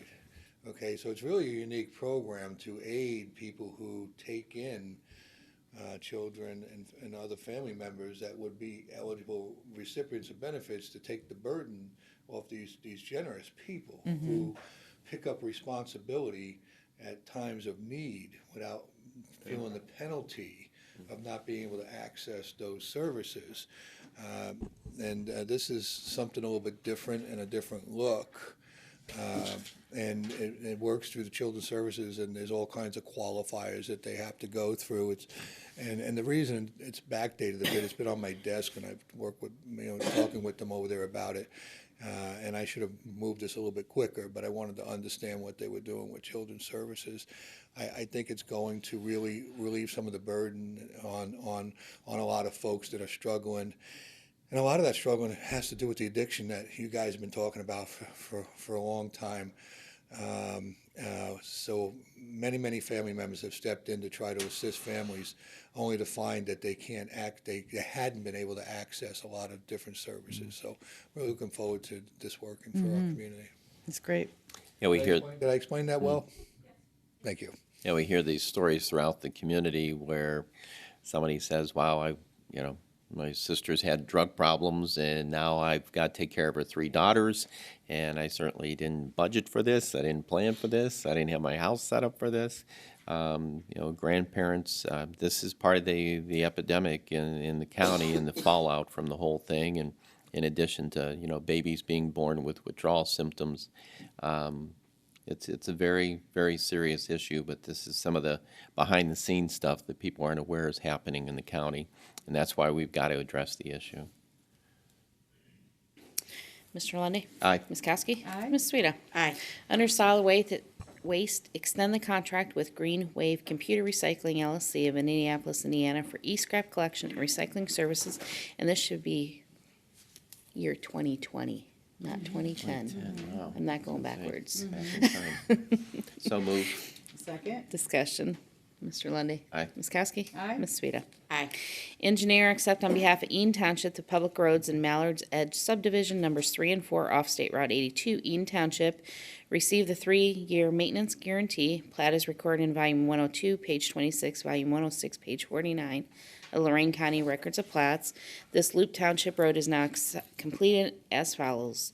Legends Way and North Legends Way, Township Road T 316 and 328, from northwest terminus to southwest terminus of .508 miles in length. So moved. Second. Discussion. Mr. Lundy. Aye. Ms. Kowski. Aye. Ms. Sweda. Aye. Health Department, approve change order number 1 to Lucas Plumbing and Heating, Inc. in the amount of $2,210 for changes in location of equipment to comply with ADA requirements of the Public Health Department building. So moved. Second. Discussion. Mr. Lundy. Aye. Ms. Kowski. Aye. Ms. Sweda. Aye. Under the Sheriff, approve amendment number 1 to Earmark Commissary Services Contract. Amendment is to reflect an extension until February 14, 2020. So moved. Second. Discussion. Mr. Lundy. Aye. Ms. Kowski. Aye. Ms. Sweda. Aye. Public comment. Anyone wishing to make public comment this morning? Mr. Piscone, good morning. Good morning, Commissioners. I'm Mike Piscone. I stand as a veteran, as a senior citizen, and as a handicapped. I stand before you because of the property that I own on 14871 State Route 301, where the ditch is on between the property of mine and other people's, that the commissioners had come out and checked when we had flooding a few years back, 3 years, and it was approved for them to come out and clean a ditch in the back and on the side, and they stopped on the side. They didn't come all the way, and there was a fee attached to our taxes. And it's my understanding that that the amount that is supposed to have gone for the finishing this and the maintenance of this ditch has been transferred. And as far as I'm concerned, I haven't seen anything done in 2 years on any of my property at all. And from the road to my garage is 1/10 of a mile. Okay, and I maintain a ditch on my own. But the thing of it is if I'm going to be taxed for it, if I'm going to have something amended to my taxes for that fee, and it's not being done, I want it removed. That's all. That's all. I mean, and basically, I'm only here as one person now. Thank you. Your address again, Mike? Pardon? Your address again? 14871 State Route 301. State Route 301. Okay, we'll look into that. Yeah, we'll look into it. Thank you Yeah, very we'll much. look into it, and we'll get back to you, Mike. Others wishing to address the board this morning? Okay. Seeing none? Oh. Mr. Cortez. That was quick.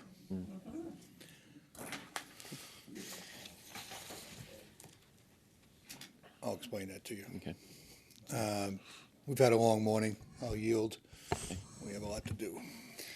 I'm not sure what Hal's doing. I think he's doing the Cleveland Indians thing, you know, between innings, or he just zooms in on something. Oh, shit. He's having fun back there. I've got several items of pending litigation, mostly updates and mostly optimistic updates. Well, there we go. Updates. Good. Sorry he left, but if any of you want to discuss it, I'll tell you what that is. Okay. You mean later? Let's discuss it. Well, You want to go ahead and do that right now then? oh, that's fine. Okay, yeah, Mr. Piscone had raised a point, but he's left, so we'll get back in touch with him, but was there something you wanted to elaborate on? Don and myself walked his property 2 years ago. Come on Okay. up, Don. Can we get him? We actually did a favor out there. Can we see if we can grab Mr. Piscone before he leaves? He may have already headed down the elevator. Though we were, We don't offer I didn't know response we to were, a public comment. right, yeah, not a public comment, but I So- didn't know we were prepared to respond right now. Otherwise, I would have made sure he didn't leave the room so he could hear it. Again, one thing is we don't. Right, we don't. I follow the rules. Exactly. Sometimes, most times. Comment is in the comments, and then we'll get back to people who respond later. There he is. There we go. Hey, Mike, we wanted to. You have me leave then. Oh, I apologize for that. We didn't know you were leaving, so we didn't know you were leaving. Hey, Mike. About your ditch. Mike, grab a Nothing, you can come and finish. grab. Up the stuff that they left. Okay, grab a seat, Mike. We'll. You had a company come and do the work, remove the trees. Mike. You're not Mike, supposed Still got trees that are broke down that are laying on the property next to my property. Boy, maybe They this haven't wasn't a even good finished idea. cleaning it up. Mike, if you'll just. If you want that, that's the truth. Okay, you're gonna And have I to. don't need to bring pictures of it. All you gotta Right. do is come down there and look at it. We understand you're upset, Mike. If you grab a seat, we're trying to give you some answers. So if you, You got you to grab a say. seat, we apologize that you left the room. We didn't know you were leaving. Apologies. You We- didn't do anything. We looked up and saw that you left the room, Mike. Just being fair. Wasn't aware that you left the room. So- We went out to your property. You and I walked your property. You walked the property with me before. Right. Don walked the property. What we did, we sent the Formagis team out there. Right.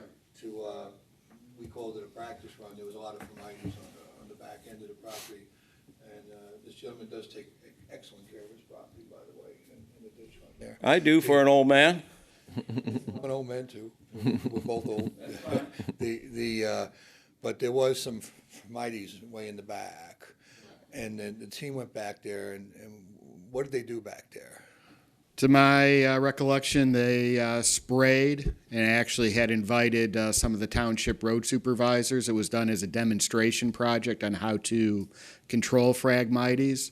And then, if I recall correctly, they came back later to cut and to remove the Phragmites.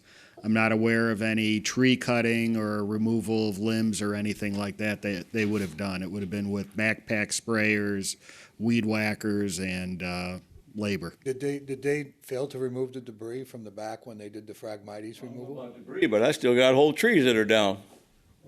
We didn't take. Probably removed the debris around the ditch in the rear of all of the other people's property that is on their property, that are my neighbors, the 5 or 6 neighbors that I have. They probably removed all of that small stuff. I remember your neighbor coming out when we were walking. We also Right, talked with your neighbor. the older lady, and she still cuts her grass at 88 years old. But we did not do any tree removal or limb removal. They removed some trees, but they left trees, and they left some on where the ditch goes through on Parsons Road. There are pieces that are probably 4 or 5 pieces that are part of the trees that were at least 10 foot in diameter. Were they saw cut? Pardon? Were they saw cut? Did somebody saw cut them? Somebody came and cut them, and I don't know who did it, but they left them there, whoever left them there. We don't presently have a project in that ditch, but what we'll do. I'm We'll going go out to and take a say, look. we'll talk to the county engineer. County engineer, because we did not do any saw cutting of trees. We did Phragmites removal. We took under our grant, we needed an area for training, so in order to do some work that could aid in the flow and alleviate some of that flooding back there, we took the crew back there and we did a demonstration training session back there to remove the Phragmites. I was afraid that we had left Phragmite debris there. I thought we took that debris out, but we did not do any tree cutting or limb cutting or anything else. But we'll go out there and take a look. We know where you are. Let me know when you come. And You're gonna walk with me. I know that, sir. We will. And if I may, now, Mr. Piscone lives on Cobelt Ditch, and Cobelt runs into King. We are currently under review at Ohio Department of Natural Resources on the plans for the improvement to the King Ditch. And then next year, we'll be working on the ditch segment that goes through Mr. Piscone's property, as well as several other, and comes into the King Let's go take a look, Ditch. see if somebody's cut the trees back there, though. If somebody's cut and dropped them in the ditch, I'd be interested. There had been some clearing that had been done, but all that should have been removed, and that was 2 years ago on King Ditch. I do not believe anything was done on Cobelt. Small debris, but what I'm making a comment on is there are trees that were cut down. There's at least 2 next to my property that are probably well over 65 to 70 feet in length that are laying down there. And the thing of it is the reason that the ditch started, and you know it as well because you were there when I told all of you, is that there's the gentleman that lived across the street that purchased that property who's a millionaire. Okay, he did his ditch, the same ditch, without any approval of the state, any approval of the county, any approval of the township. Did it on his own. And then when he cleaned his ditch, that caused all of that water to come into our area, flooding it. And when I brought you out there, it was for the main reason because it got so high, it was within 2 feet of the highway. And I don't need that to have worry about somebody having an accident on that highway because it's a small bridge with railing there. And as a person who used to work a night shift and we don't see anything, if something like that happens, I would not want to answer that call. I wore a badge and a gun in the 70s for $4 an hour. We will. The thing of it is we do not. I was very concerned of it, and as a result of that concern, we decided. The gentleman here decided that we should have it looked at and taken care of, and it was taken care of in behind, but it was also left unfinished as far as I'm concerned. Well, once again, let me state this to you. We will come take a look. We did not cut any trees. I didn't see you over there. No. People didn't cut any trees. Okay. But we will come take a look and try to find out what happened. What happened, right? I can tell you that I did not order anybody or pay anybody to cut trees. Basically, what I did is had them pull big weeds, phragmites. They get pretty tall, they're pretty nasty, and they clog up a lot of the waterways. But I'm going to ask Don, go out there, take our folks out and take a look, and let's see if we can find out if the people that were working on the King Ditch got a little too aggressive and moved over some, and if they did, then we gotta figure out what they did, and if they're responsible, we'll hold them accountable as best we can. They got to get them out of there. But if Mr. Shoney, I'm not a tree detective. If somebody went in there and cut those trees down, I'll try to find out and help you, but I don't know. I know we didn't do it. Okay. Okay. So we'll set that. None of it was on my property. They did nothing on my property. I think they'd be fearful to come on your property. But we have your contact information, right?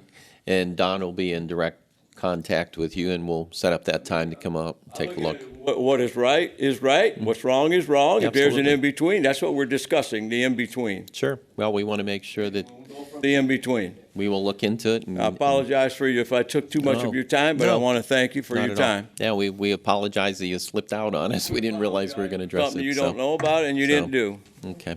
Okay. Probably come out with Don. Always an interesting.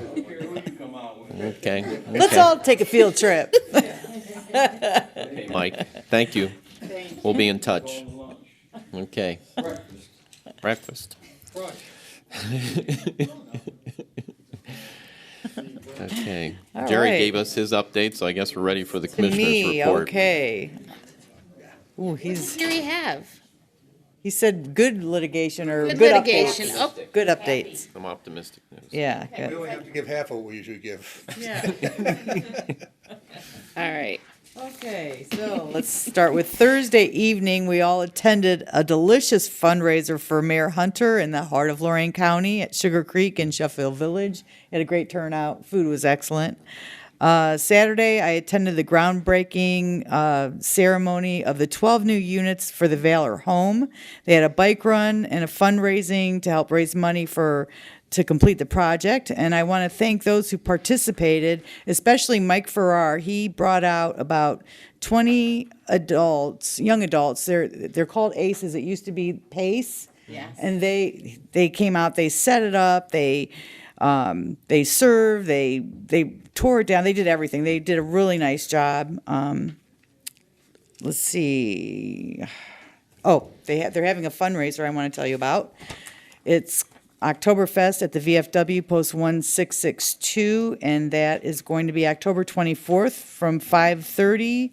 Doors open at 5 to 7:30. It's a cash bar until 9. $20, at post 1662 is 165 Cleveland Avenue in Amherst, and Pogie's going to do the cooking. They're going to have live music from Music on a Mission, so hopefully you can attend that.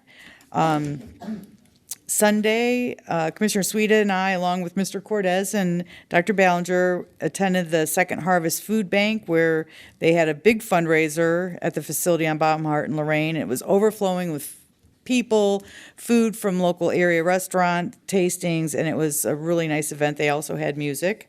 Who won? I don't know. County Community College I didn't Culinary know Arts. that. They got first place. UF, that's right, UF. Oh, they did it. They won Best Food Award by Critics' Choice. I'll tell you that I had some of the desserts, and the desserts were outstanding. So the Spitzer Conference Center, they had popular category, and then they had critics. They had 3 go around and rate all the food, and they won number 1 by Critics' Choice. Nice. So They always do an exceptional job. They sure do. Then, let's see, so that was Sunday. Monday, we were all in attendance for Judge Walther's Veterans Treatment Court. It was his 12th graduation, and I think there's been about 30 graduates so far. And I just want to commend Judge Walther and his treatment team for what they do, and their peer support members, and it's all veterans helping veterans, and they do such an outstanding job. Clifton Oliver was the speaker, and he was one of the first graduates in the program, and he told his story to give hope and help for those others in the program sitting there listening, and he turned his life around, and there were other graduates in the room who also were very appreciative of the program and getting a second chance at life. And then yesterday, as we reported, we had our final public hearing for the building department, and I truly believe this is something that should have been in place long before now, and I'm hoping with maybe a few tweaks that we can move this forward, protecting our residents in the unincorporated areas like most people in the county are already kept from harm. So I think this is a great idea, and it needs to be done, and hopefully it's sooner than later. End of my report. I just want to say congratulations to Mayor Hunter for his event held there at Sugar Creek. Very nice event. A lot of folks there. Wow, and great food. Auditor Craig Snodgrass held an event as well over at Legacy on Sunday. Always very well attended, and want to thank both of them for their public service and all they do in the community. Also want to congratulate the Lorain County chapter, the National Council of Negro Women, for their event on Saturday recognizing women of achievement. My wife was also honored with one of those awards, and I was very appreciative of that. I know she works hard because I don't see her till about 9 o'clock at night throughout the week when she's meeting with her clients and helping people who are battling mental health and addiction issues. The Veterans Treatment Court graduation, Judge Walther doing an amazing job with his leadership team over there with their 12th graduation, and you hear so many of these veterans who are so appreciative and how they point out at the beginning of the program how they just wanted nothing to do with it. They were mad at the judge, they were mad at their mentors, and at the end they realized that everybody was there just to lift them up and give them the support they needed, the love they needed, the respect they wanted to help guide them back on the path to turning their lives around. And what's great is when you see people are getting back to work, they're getting back to their families, they're getting back to their kids. That's what it's all about. And for all the service that the veterans have provided for this country and this community, I think it's important that we go that extra mile to help them turn their lives around. And then also, we had our public hearing yesterday on the building department. You may have read that. That was a big page 1 story in the paper today. And, this board takes the safety of families in this community very seriously. We definitely see this as a consumer issue, one that protects consumers when they're making their largest purchase. And we want to make sure that that's done right. We also want to make sure when families go to bed at night, they're not going to have an electrical fire where somebody ends up losing their life. So we want to make sure things are done right, people are protected. Not everyone out there is skilled to be able to do a lot of work on their own, and they have to rely on others to get it done. But especially with the growth that we're experiencing in Lorain County, we want to make sure that consumers are protected. It's the biggest purchase that they're certainly going to make, and we think it's a good thing for the county. For those townships that aren't growing as much, as I've said before, I don't think they'll even know the building department's there. But this is primarily going to help out a lot of those that are growing quickly. And as I said, overall, it's about the safety and welfare of the citizens. So looking forward to us eventually taking official action on it. Yep. Finished? Finished.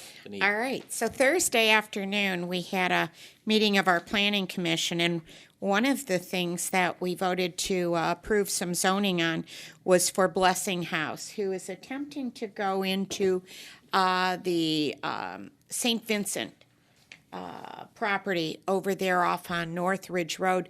And if they are able to move the facility, they're going to be able to increase to 28 beds.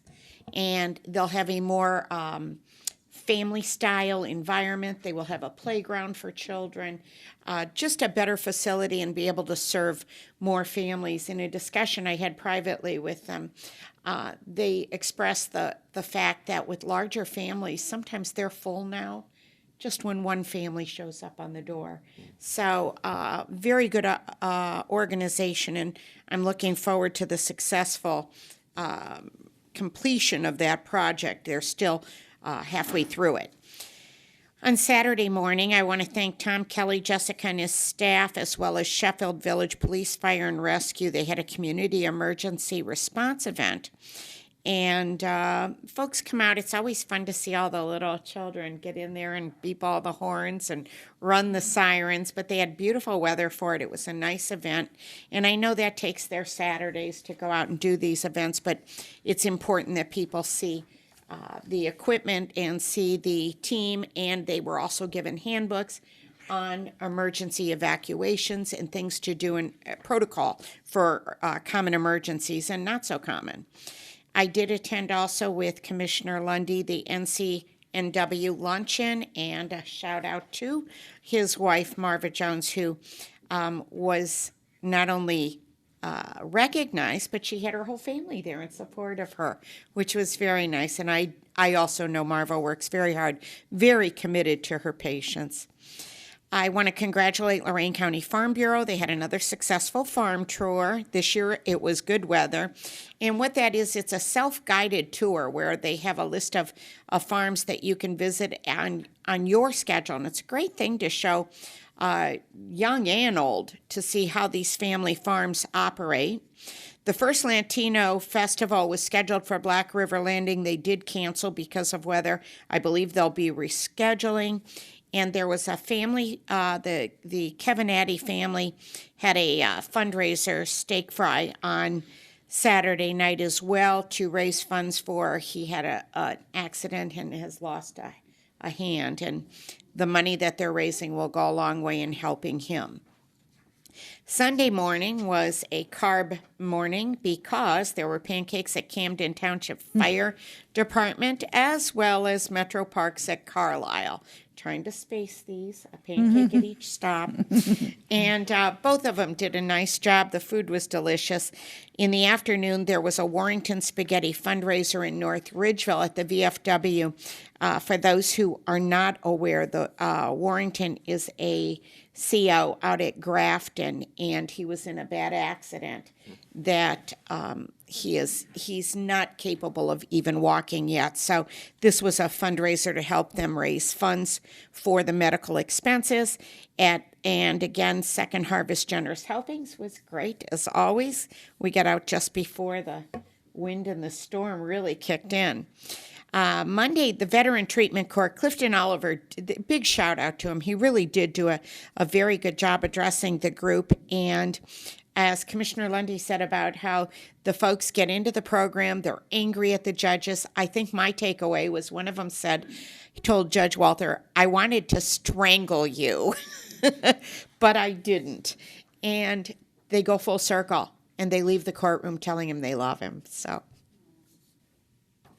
Let's see here. I heard that Johnson & Johnson just settled with Cuyahoga and Medina counties. Hopefully, we're going to have some settlement coming our direction soon, so that when we're looking at our veteran treatment courts and all of the strong addiction disaster that we're facing, over the weekend, Franklin County had 10 overdose deaths. And the numbers are not coming down, and there are still plenty of issues out there that we need to address. So looking forward to seeing something come our way so that we can face that crisis head on. The second hearing for our building department, again, we can't stress enough the liability. We're asking people to go to conform to an accepted practice that's used in predominantly every city that I know of. In county. Excuse me, in the county. This is nothing new. We're looking for minimum standards. We're not enhancing or extending standards. And I look at the liability piece that if you decide that that isn't something your citizens need or require and something happens, where's the culpability on that? If you could have saved somebody or helped avoid a fire, electrocution, a carbon monoxide death. Last evening, I was at the Lorain Women Dems meeting, and I'm on their holiday party committee. We adopt a charity, and we are adopting one that I've been able to participate in, Sleep in Heavenly Peace. I notified Roger Dorsey that the charity component, we're going to ask everyone who attends to either contribute bunk bed sheets, bedding, or stuffed animals for children. So that concludes my report. Thank you. Next Wednesday, 2 o'clock, Records Commission meeting, board correspondence. I would move that the reading be waived. Second. Mr. Lundy. Aye. Ms. Kowski. Aye. Ms. Sweda. Aye. I see no other business at this time. I would move that we go into executive session for the reasons stated by the county administrator and the assistant county prosecutor. I'll second. Mr. Lundy. Aye. Ms. Kowski. Aye. Ms. Sweda. This has been a broadcast of the recent Lorain County Commissioners' General Meeting. Unless otherwise announced, meetings are held Wednesday morning at 9:30 at the Administration Building, 226 Middle Avenue, 4th floor, downtown Elyria. These are public meetings, and you are invited to attend. Agendas are posted prior to the meeting at www.loraincounty.us. Click on Departments to see the Commissioners page, then click on View Agenda for a printable copy of the agenda.